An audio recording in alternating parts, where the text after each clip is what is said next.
Safety. In this video we will cover the following topics: safety symbols, general safety, operator safety, tool safety. For additional information, refer to your owner's manual. Section 1. Safety symbols. In this section we will cover important safety symbols and their definitions.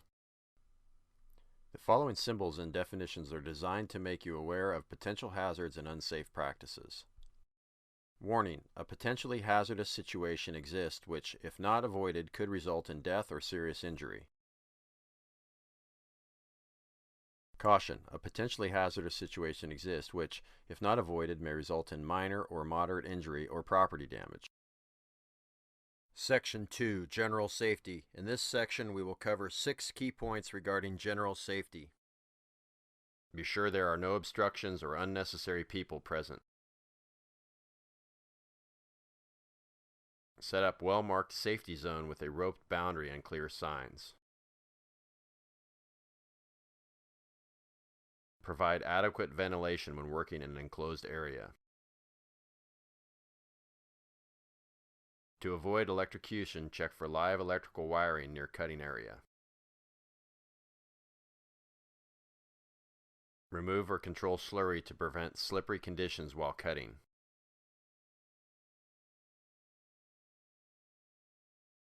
Perform safety checks before starting each day. Section 3. Operator Safety. In this section we will cover 5 key points regarding operator safety. Always wear protective protection equipment. Avoid loose-fitting clothing.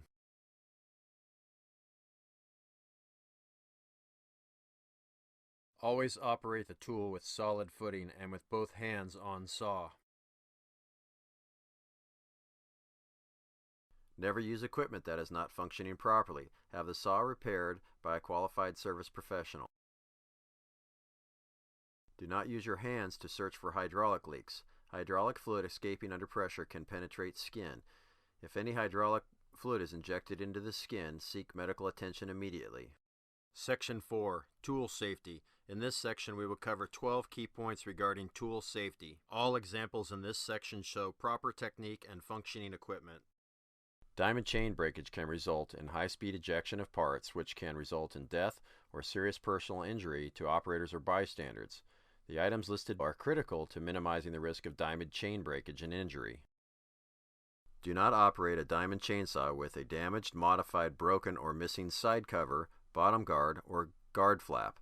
The side cover, bottom guard, and guard flap provides protection against contact with moving parts, ejected debris, broken diamond chain, thrown water, and concrete slurry.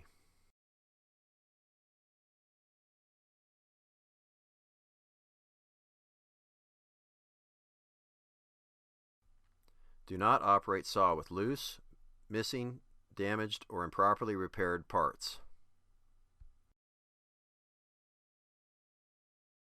Do not use damaged, modified, or improperly repaired diamond chain.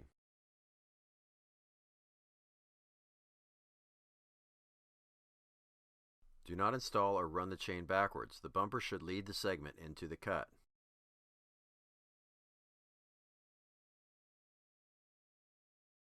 Never start the saw unless the guide bar, diamond chain, and side cover are properly installed.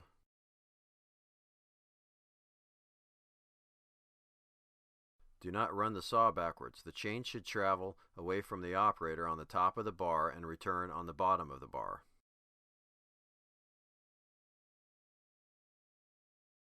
When using a hydraulic saw model, do not exceed the flow for your saw, 8 GPM or 12 GPM at 2500 psi hydraulic pressure.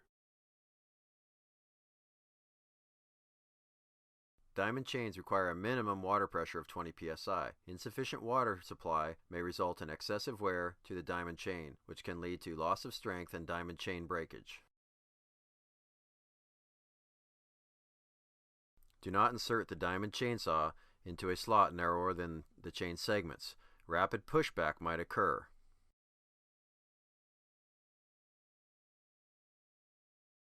Do not run the saw upside down. Concrete debris can fly back into the operator's face.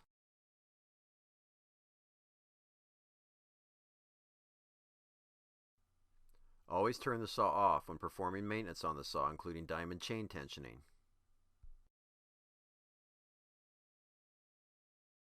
Thank you for taking the time to learn more about ICS. If you have further questions or require additional information, please visit our website at icsbestway.com.